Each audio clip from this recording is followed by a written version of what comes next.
Bonjour à tous, c'est Yota et aujourd'hui je vous retrouve pour un nouveau point météo en ce lundi 25 août 2025. Dans ce point météo, nous allons parler du risque orageux qui va nous concerner cette semaine ainsi que du possible risque tempétueux qui devrait également nous concerner pour la fin de semaine. Nous allons voir tout cela dans ce point météo en détail.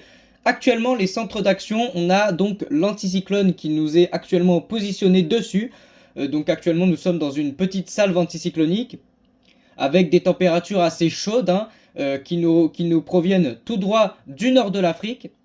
Et nous avons bien évidemment l'ex-ouragan Erin, la tempête extratropicale Erin, qui actuellement est en train de stagner. Elle est encore très très puissante, elle est en train de stagner au large de l'Irlande, donc à l'ouest des îles britanniques.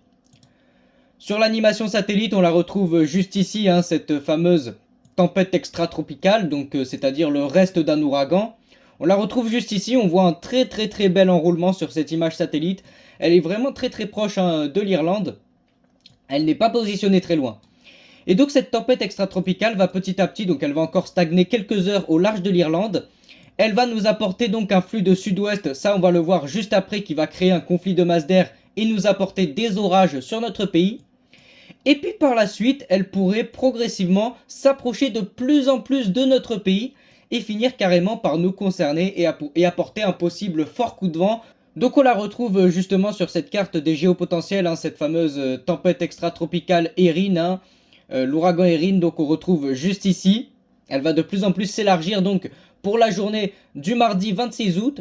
Les températures vont rester donc sur ces 2 prochains jours assez chaudes sur notre pays, avec des températures supérieures à 30 degrés. Progressivement, en s'élargissant, ça va faire passer le flux à un flux de sud-ouest avec à l'est des températures qui seront assez chaudes et à l'ouest les températures de la dépression qui seront assez fraîches.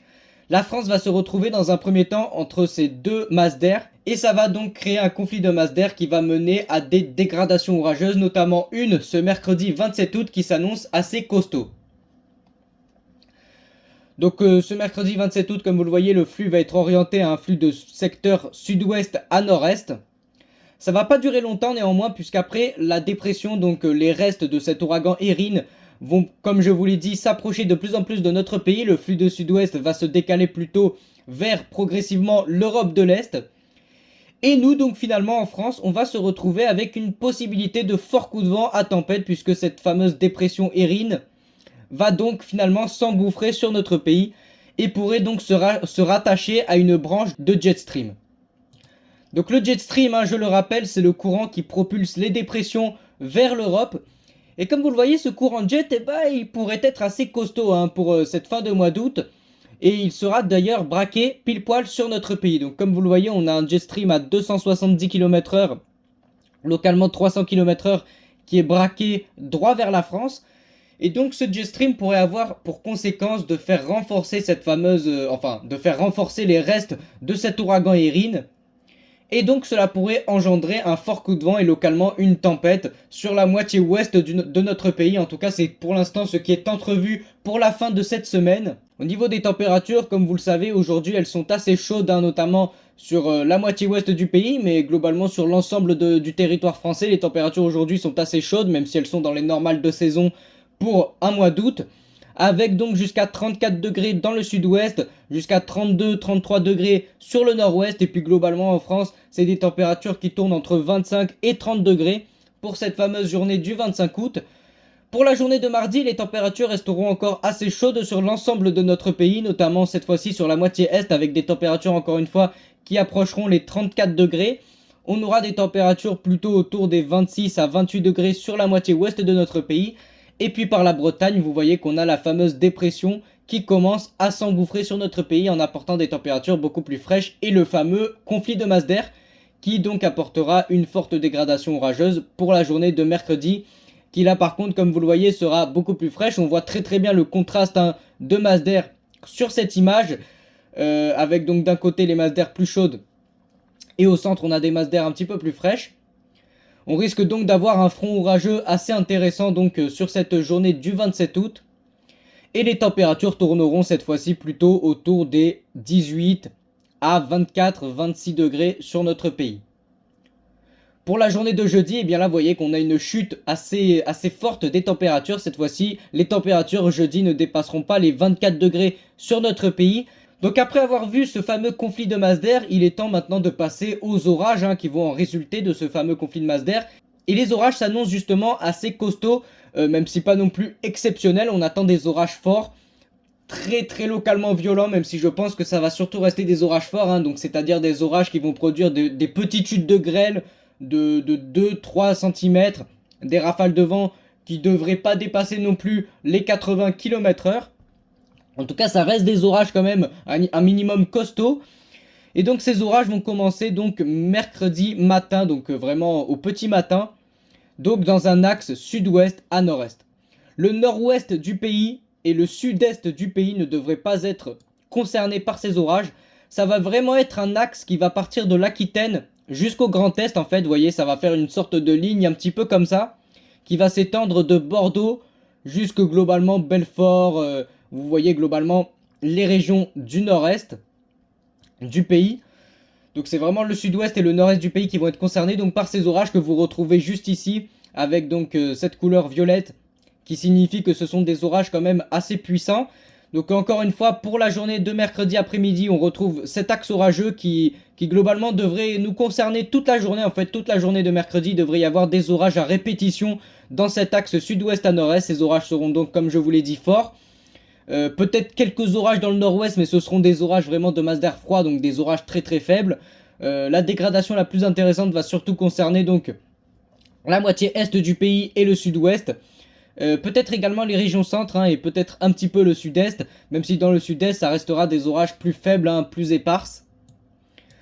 Donc ça va durer toute la journée de mercredi, donc vous voyez encore une fois dans la soirée un épisode orageux assez violent, là carrément du côté de Montpellier jusqu'à Marseille, sur le pourtour méditerranéen.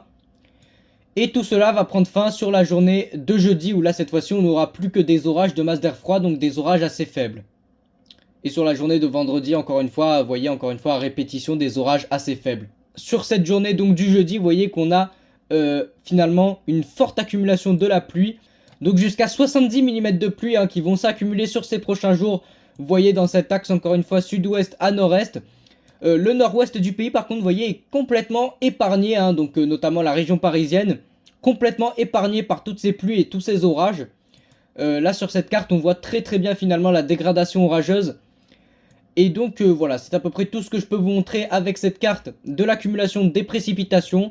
Vous voyez que ça va de plus en plus s'accumuler à mesure que les jours avancent. Mais c'est surtout sur cette période entre mercredi et jeudi qu'on a une très forte accumulation de la pluie. Et enfin, pour terminer ce point météo, le dernier point qu'on n'a pas encore vu, c'est finalement cette possibilité de forts coups de vent, localement tempête. Alors même si honnêtement, en revoyant les images, je vous avoue, en revoyant les modèles météo, je vous avoue que la possibilité de tempête reste à mon goût assez peu probable. On aura plutôt droit, je pense, au premier coup de vent donc de cette période. On va arriver petit à petit à l'automne et on va avoir donc le temps qui va commencer à changer, et donc ce petit coup de vent devrait finalement marquer le début de l'automne, avec des températures qui vont être vraiment en baisse. Donc, la dépression, donc le coup de vent devrait nous concerner dans la nuit globalement de jeudi à vendredi, et puis finalement sur la journée de vendredi après-midi. C'est les régions centre du pays qui devraient être concernées avec des rafales jusqu'à 80-90 km/h localement, donc sur les régions centre. Et donc dans les terres, ce seront des rafales quand même très classiques à 55 km/h, 160 km/h localement, 60 km/h. Et donc maintenant ça dépend de est-ce que cette dépression va vraiment être rattachée au jet stream, comme je vous l'ai expliqué au début du point météo. Est-ce que vraiment cette dépression va être rattachée et être propulsée par le jet stream, et donc est-ce qu'elle va finalement gagner en puissance? Vous voyez que certains modèles, comme le modèle CEP, voient effectivement quand même une forte dépression s'engouffrer sur notre pays. Vous voyez que sur le modèle CEP, ce sont des rafales quand même à 90 km/h, vous voyez, qui arrivent par le golfe de Gascogne. Donc ça pourrait être quand même un puissant coup de vent. Vous voyez que le modèle CEP, lui, il a tendance plutôt à avoir de plus puissantes rafales en tout cas que le modèle arpège. Vous voyez, il voit 70 km/h dans les terres, donc là on serait plutôt sur un fort coup de vent et des rafales à 90 km/h sur le sud-ouest. Donc en tout cas, je pense qu'on aura le temps d'en reparler puisque ça c'est plutôt pour la fin de semaine. Ce que je voulais surtout vous montrer dans ce point météo, c'était la dégradation orageuse qui va nous concerner sur la journée de mercredi. Et en tout cas, j'espère vous avoir bien expliqué ce point météo. Si c'est le cas, n'hésitez pas à vous abonner à la chaîne pour être au courant des prochains points météo. Et moi sur ce, je vous dis c'était Yota et je vous souhaite une agréable fin de journée.